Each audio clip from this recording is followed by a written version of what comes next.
Bernie Sanders is campaigning in San Diego. Stay tuned for the details. And U.S. forces are in the final stages of removing ISIS from Syria. Meanwhile, several media companies are involved in lawsuits this week. More on those stories. It's final. Is more rain headed our way? Will it mess up your weekend plans? Find out more in weather. Newscene starts right now.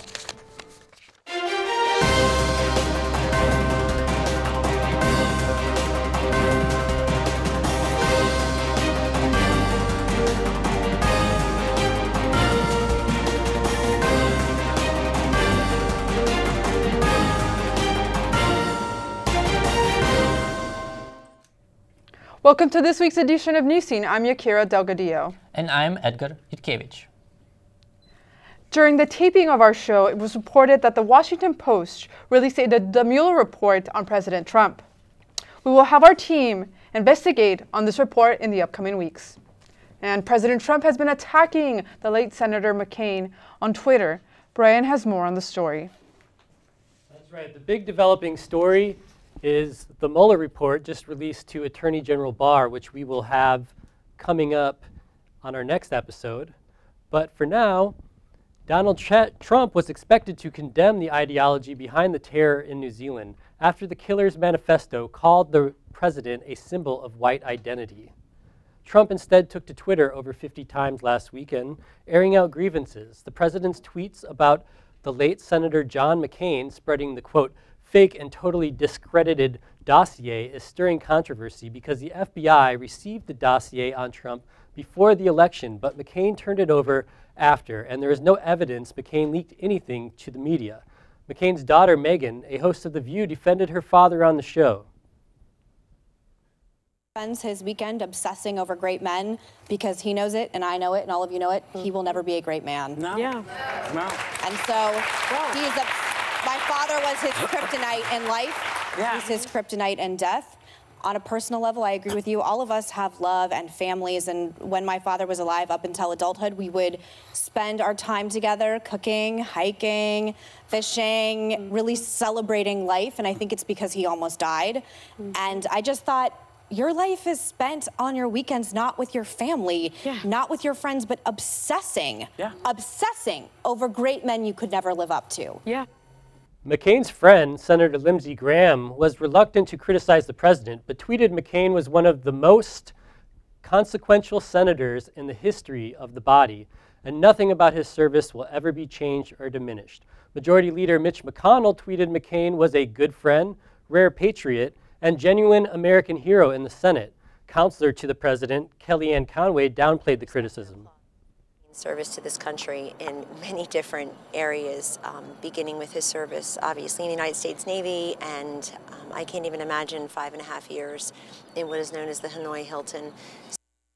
During his meeting with the Brazilian president, Jair Bolsonaro, Trump continued to criticize the Arizona senator, saying, "I was never a fan of McCain, and I never will be." Trump took aim at McCain's performance in the U.S. Naval Academy, but McCain never tried to hide his academic record before becoming a career politician. McCain was a war hero, enduring torture as a POW. Trump received draft deferments during Vietnam. Wednesday, in Ohio, the president continued to attack Senator McCain, who served America for 60 years. I was never a fan of John McCain, and I never will be.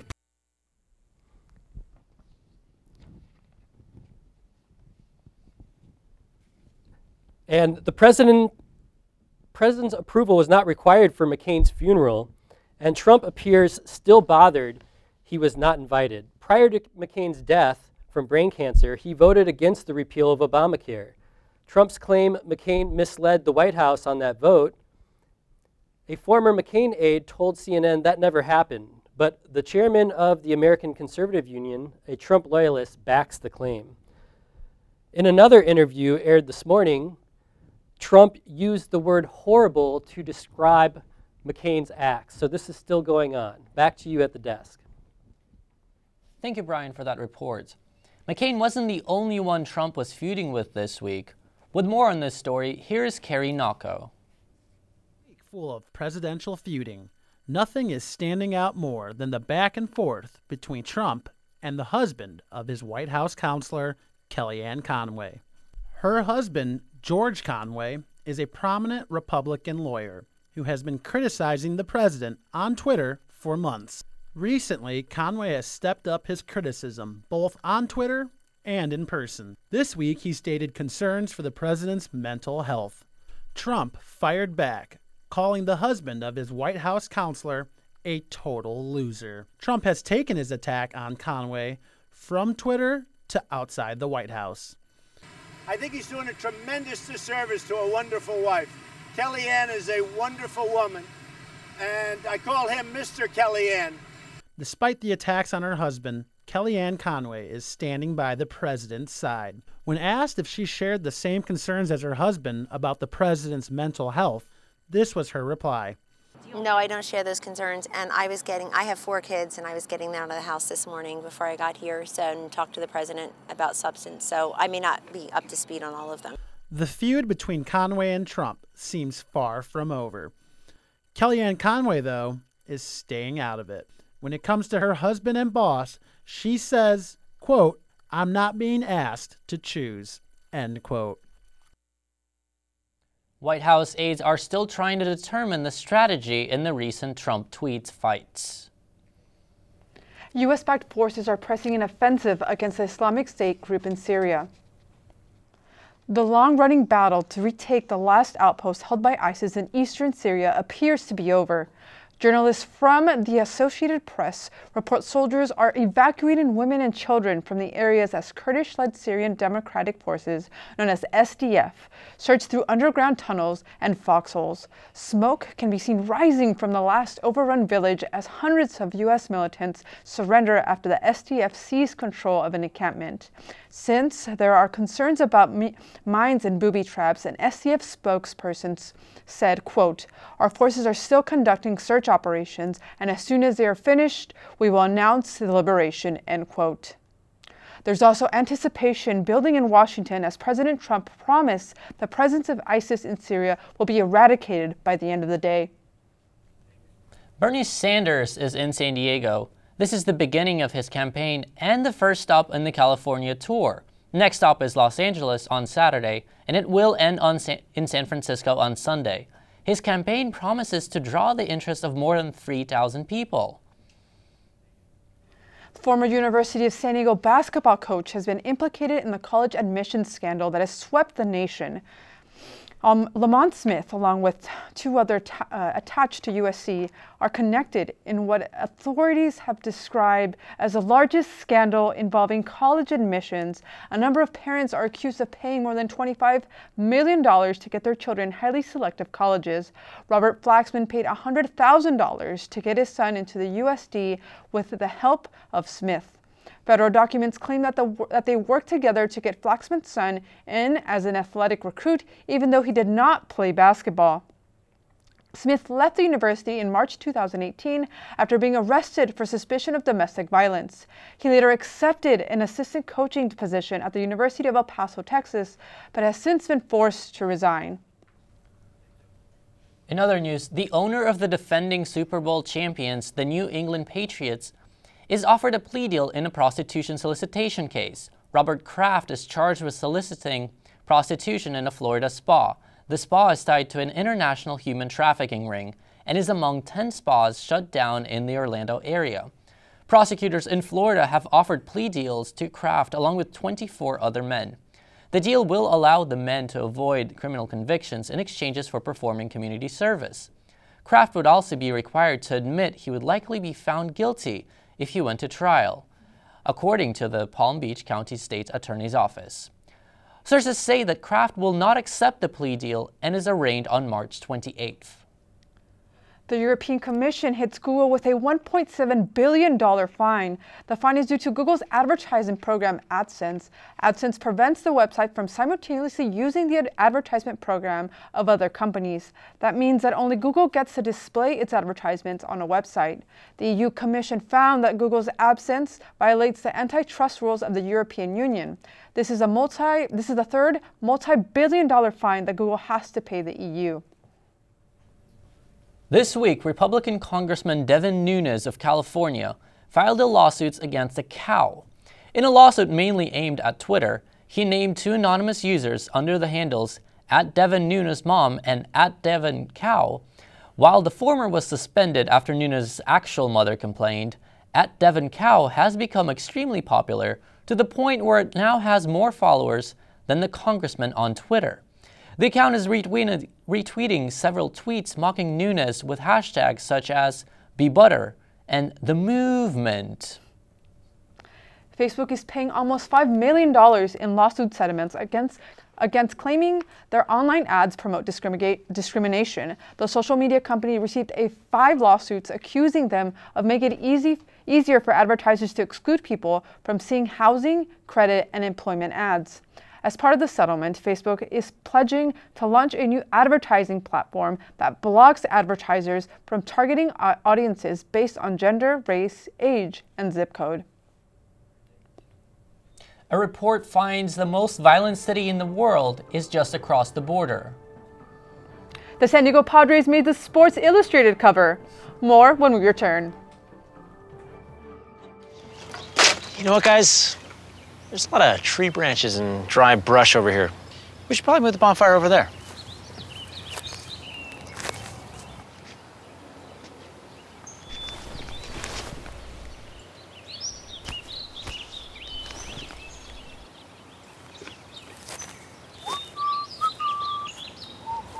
I'm guessing Smokey liked that idea.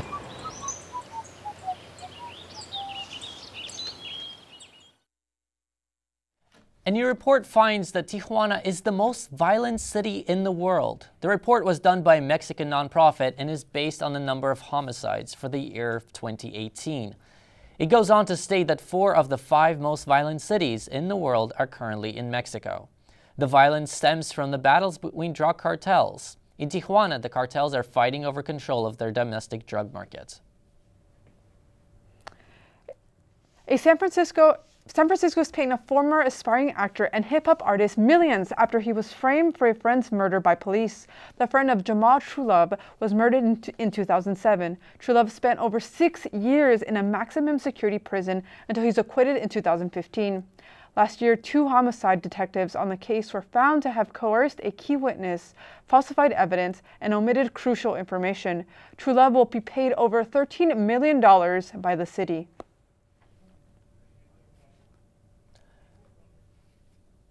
Police are warning Southern California parents about a terrifying new scam called virtual kidnapping. The scammers call the victim and tell them that their family member has been kidnapped. The callers then demand a ransom to be left to the family member to be freed. Police believe that the hoaxer is finding information about their targeted loved ones through social media. This Laguna Beach mom had a terrifying experience and gave her advice on it.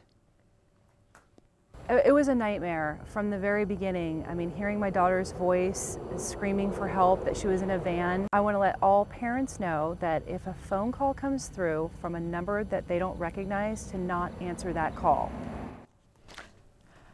Police advise that if this happens to you, you should not give out any personal information. Instead, immediately hang up and call the police. New Zealand citizens could face legal consequences for sharing the video showing last week's mass shooting in Christchurch. Government officials want to end the spread of the 17-minute video that was live-streamed on Facebook showing the shooter, targeting 2 mosques packed with people praying. The video has been tagged as objectionable by New Zealand, leading to multiple arrests. A 44-year-old man who is an alleged neo-Nazi sympathizer, is being held without bail for 2 violations of a New Zealand's Video Act and might be facing up to 14 years for each offense. In Iowa, police officers are hailed as heroes for rescuing 3 kids from a burning building. It all was caught on tape. The heroic actions of the 4 officers were captured on their body cams. The footage shows the mother making the horrifying decision to drop the kids from a 3rd-floor window and into the arms of officers below. The kids are all under the age of 3. The mother was eventually rescued and all are safe. San Diego Brewery celebrates the Padres' 50th anniversary with a new beer. Ballast Point released Swinging Friar Ale this week. You can be one of the first to taste the beer at Petco Park on opening day next week. It will also be available on tap in the San Diego area and sold in stores. The beer is being targeted as the official craft beer of the San Diego Padres. The Major League Baseball season has started with the first game in Japan. Here's our sports news. Starting with soccer, Mexico's men's national team will be facing Chile here at the SDCCU Stadium. Mexico will try to redeem itself from the embarrassing 7-0 match back in 2016 that got them eliminated from La Copa America. The match is expected to be a great game due to the rivalry between the two teams, adding up that the new manager, Tata Martino, will count on their starting 11 superstars, while Chile will try to defend their lead. Cristiano Ronaldo has been fined by his Cajones celebration during the last UEFA Champions League match against Atletico Madrid. After making an extraordinary hat-trick, the Portuguese imitated coach Diego Simeone's celebration goal. CR7 will need to pay 20,000 euros. The UEFA says Ronaldo was guilty for his conduct, but won't miss the game against Ajax. The first game of the baseball season was an eventful one, and it was located in Japan. The game started at 2:30 a.m. Pacific time, and the Oakland Athletics scored the first run of the season with a home run by Steven Piscotty. The game scored was 9-7. The Mariners beat the Oakland Athletics, and probably the last two games for Ichiro. And for more baseball news, after 19 seasons in the professional ranks, Ichiro Suzuki has played his last game in the MLB, saying goodbye in the country where his professional career began, in Japan.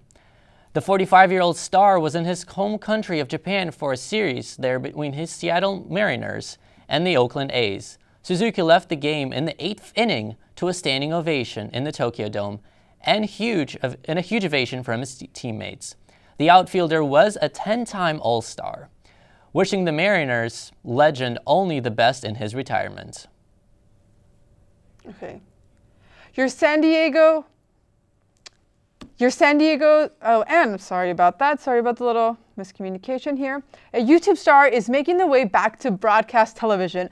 Find out more after the break. I understand.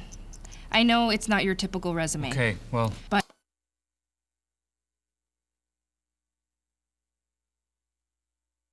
candidate. But I've been working double shifts just to pay for books. I've been raising my 2 little brothers. I'm determined, driven, motivated. Isn't that what you're looking for? Look beyond the resume and discover new ways to develop great talent at gradsoflife.org. In the UK, a Catholic journalist and commentator is being investigated after using the wrong pronoun to describe a transgender person. Caroline Farrow admits to misgendering Jackie Green, but argues it's not a hate crime due to her strong religious beliefs.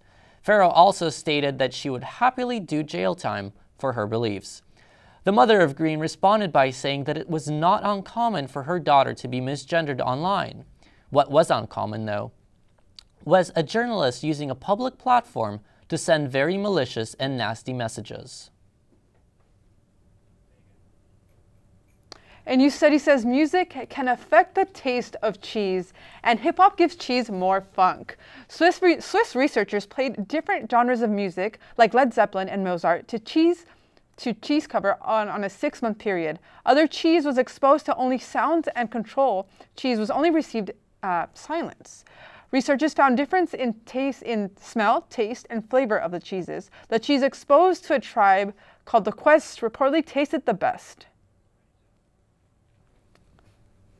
And it's official. The Walt Disney Company has finalized its purchase for large parts of 20th Century Fox. Disney took over control of the TV and film studios, several cable networks including FX, and majority interest in both Hulu and National Geographic.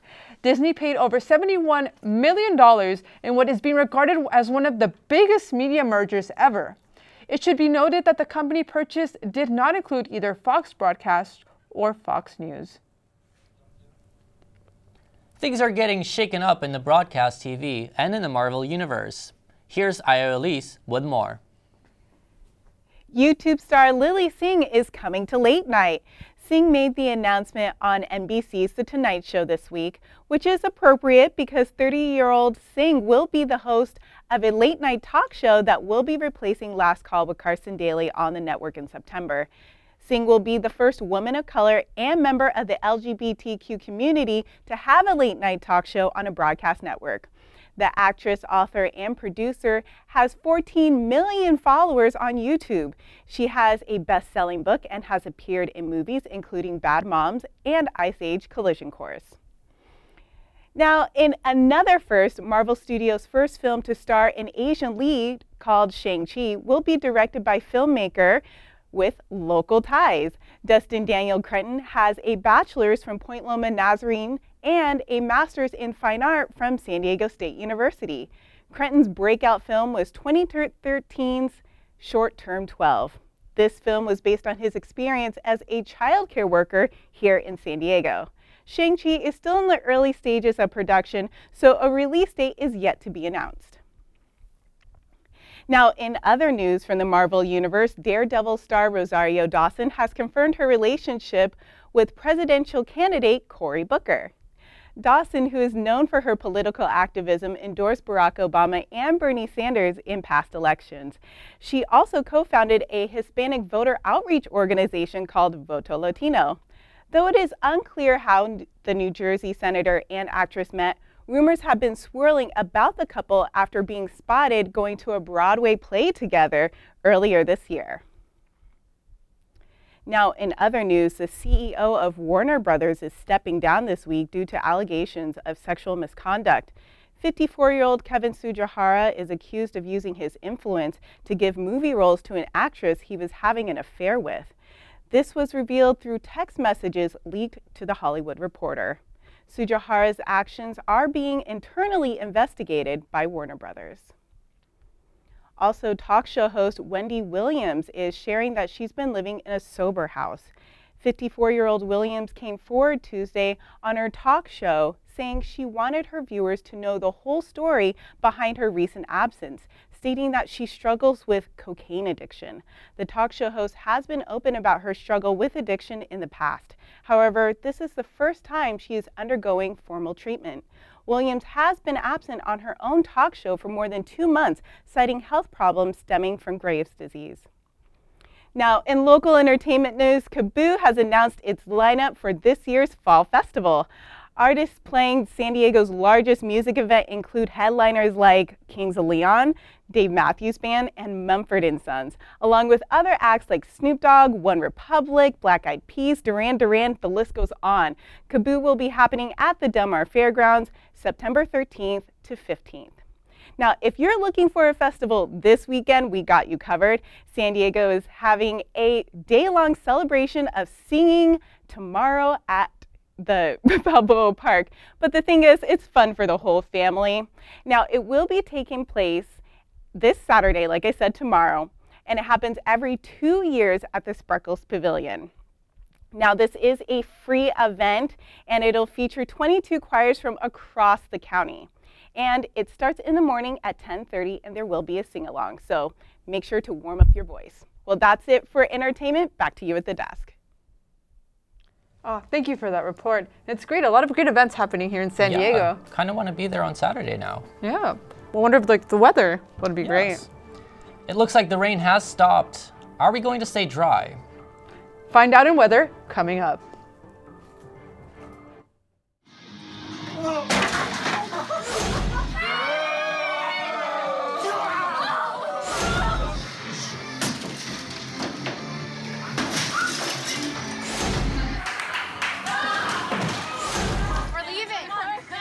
Most party fouls are pretty dumb. But if you decide to drink and drive underage, you could lose your license and your freedom. Underage drinking and driving. The ultimate party foul. There has been a lot of rain lately. What is going on? Will we have more rain this weekend, Kenyatta? Well, that's a good question, Edgar. We're actually going to have a little bit of sprinkles tomorrow, but I wouldn't say rain, but just in case you're going out tomorrow, make sure that you bring your umbrella. There's a chance. So we have this system. You see a cloud cover over the San Francisco area right now. Well, as it moves through the area just to the north of us, it might influence us to have a little bit of sprinkles, but nothing I'd be worried about here. So let's look at the coast right now. We have 58 degrees along the coast, and temperatures are going to warm up as we move throughout the day. The foothills are a little bit cooler as we move to colder temps up in the mountains. Then on the other side, Borrego Springs is looking at 63 degrees. Right now it's really beautiful out there in the desert because we're having the super bloom. Those rains brought us a little bit of water, and it's actually making everything nice and green out there, and those wildflowers are looking gorgeous. People are actually going out there in droves just so they can see the sights before everything dries up. So as we move throughout the week, we're actually going to have a little slight chance for rain tomorrow, and then throughout the rest of the week, things are going to warm up. By the time next Wednesday comes through, we're going to see that the temps are going to cool down a little bit. We're going to get more cloud cover from another system, and then we're actually going to see it warm up again as we get to the end of the week. So let's look at the national map. Okay, so with spring coming through, you know, it just transitioned to spring on Wednesday. We're having some warmer temps, and a lot of these places, especially in the northern part of the Midwest, they got really cold with the bomb cyclones and stuff like that. They were covered in snow, but now that snow is melting, and that is actually another hazard, so it's something to be careful about. So if you're venturing out in the middle of the country, be careful with the actual snow melt. So on the northern eastern part of the country, New York, Boston, we're having severe weather right now as one of these storms is actually going through. One of the last winter storms, we're having some issues with snow and rain. But the rest of the country is showing signs of spring. We have some rain moving through the northwest. So we have that typical rain from Seattle to San Francisco. A little bit of snow in the higher elevations above 5,000 feet. Be careful if you're going to go out there. So that pretty much is all the time we have for weather right now. I'm going to have to pass it back to you folks on the desk. Thank you. Thank you, Kenyatta.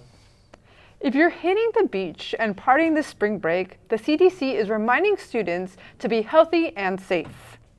Avoid drinking too much alcohol. It impairs your judgment. If you're drinking, try to stay in the shade. If you're in the sun, protect your skin with sunscreen. Sun and alcohol can lead to dehydration, increased effects, sunburn, and even heat stroke. Thank you all. That's all for the time we have for today's show. Have a great spring break. I'm Yakira Delgadillo. And I'm Edgar Yudkevich. See you in 2 weeks.